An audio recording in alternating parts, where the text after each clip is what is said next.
Absolutely. So we try to answer this question, through this study.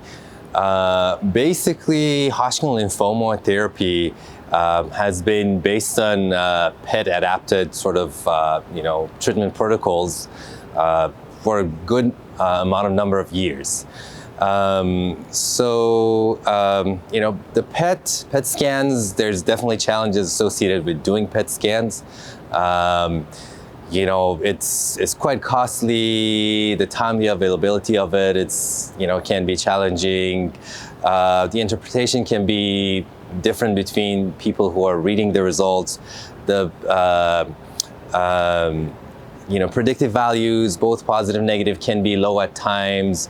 And then a lot of times specialists make decisions based on the, PET scans and escalate the treatment. And that also causes, toxicities to the patients. So we, basically in this study, we try to look at this protocol like, PET-adapted treatment for Hodgkin lymphoma and see like if there is anywhere that we can tweak this protocol, especially in terms of the number of the PET scans that are done. And then for that, we looked at basically the current regimen that is, in terms of chemotherapy, has been used for treatment of Hodgkin lymphoma, and one drug that just sort of novel medication that was recently approved is Brentuximab vedotin. Actually, it's a anti-CD30 antibody-drug conjugate, and now they kind of like combined it with chemotherapy regimens from previous years that used to be the standard care. So the patients who've received this newer regimen that has Brentuximab part of it, we looked at these patients in our own, database of cancer patients that we've had at Loma Linda, and then on top of that, we also did reviews of, other clinical trials for the past 3 years or so that were really important and key clinical trials to see like.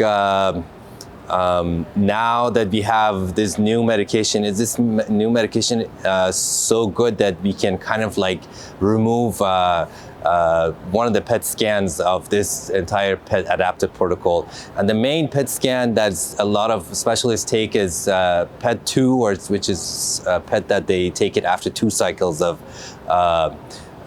treatment. So we kind of focus on this PET2 scan. And basically what we found was that, all the previous studies, recent studies like Echelon-1, like Breach trial, like AHOT 1331, which is, pediatrics trial, and then current ongoing like Accrue LY 1601. These are all based on Brentuximab vedotin for Hodgkin lymphoma patients, and they all showed that patients who received this regimen based of Brentuximab, they all have significant improvement and sort of magnitude of benefit from having the Brentuximab vedotin, regardless of whether their PET2 scan is positive or negative. So. And then we looked at our own data at Loma Linda, and we saw a very similar picture. And we saw that, even though specialists are taking this PET2 scan, but they're not making any decision based on that.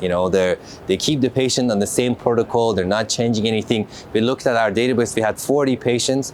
Out of our 40 patients, there was only one that the treatment was changed, and that was after a PET4 No, actually it was 4 cycles, not like, after PET2.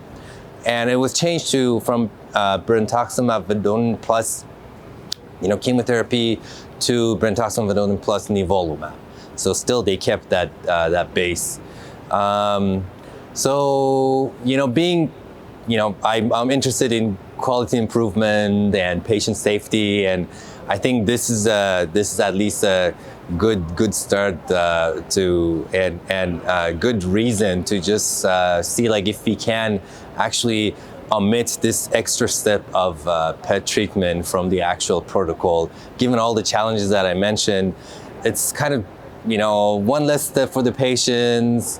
They don't need to go through all that, and then probably safer and makes the whole protocol a little bit easier, both for the specialist and for the patient.